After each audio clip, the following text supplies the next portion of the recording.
বাড়ি বাড়ি অন্নপূর্ণা যোজনার ফর্ম বিলি, পূরণে সহায়তা এবং সংগ্রহের দায়িত্ব দেওয়ায় ক্ষুব্ধ এবার থেকে বিএলওরা।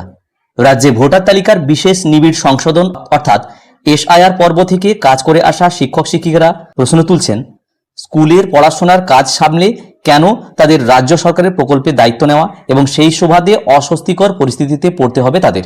শনিবার দক্ষিণ দিনাজপুরের বালুরঘাটে বিক্ষোভ দেখানোর পাশাপাশি ব্লক অফিসে স্মারকলিপি দেন তারা।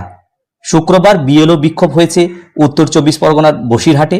পশ্চিম মেদিনীপুরের গড়বেতা 3 নম্বর ব্লক অফিসে বিডিওর সঙ্গে কথা কাটাকাটি হয়েছে শিক্ষকদের। বালুরঘাটে বিক্ষোভ দেখানো বিএলওদের বক্তব্য, কেন্দ্রীয় আইনে রয়েছে শিক্ষক শিক্ষিকাদের শিক্ষা বহির্ভূত কোন কোন কাজে ব্যবহার করা যাবে।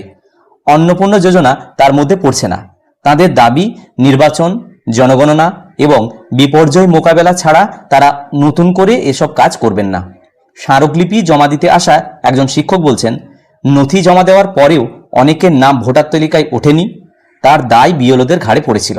এখন আবার অন্নপূর্ণা যোজনার কাজ করতে হবে। তো অন্নপূর্ণা যোজনার ফর্ম পূরণে যদি কোনো গোলমাল হয়, যদি কেউ টাকা না পান, তার আবার দোষারোপ কিন্তু আমাদের উপরই পড়বে। বিক্ষোভকারীদের বক্তব্য, তারা এখন বিএলও হিসাবে নানা কাজ করে চলেছেন, স্কুলের কাজ থেকে ছাড় পাননি। তাছাড়া অন্নপূর্ণা যোজনার কাজের ব্যাপারে শিক্ষা দপ্তর এখনো কোনো নির্দেশিকা জারি করেনি। বসিরহাটের এক শিক্ষক বলেন, আমরা শিক্ষাঙ্গনে ফিরতে চাই।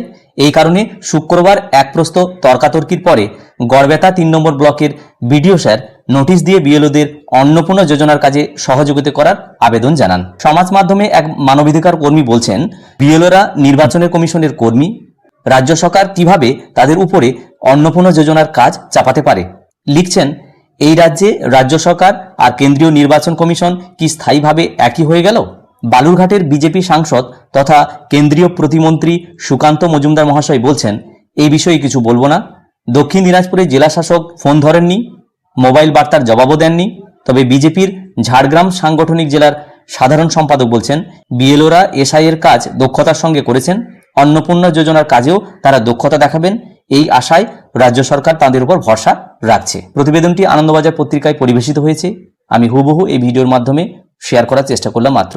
ভিডিওটি প্রত্যেককে দেখার জন্য ধন্যবাদ। প্রত্যেকে ভালো থাকুন, সুস্থ থাকুন।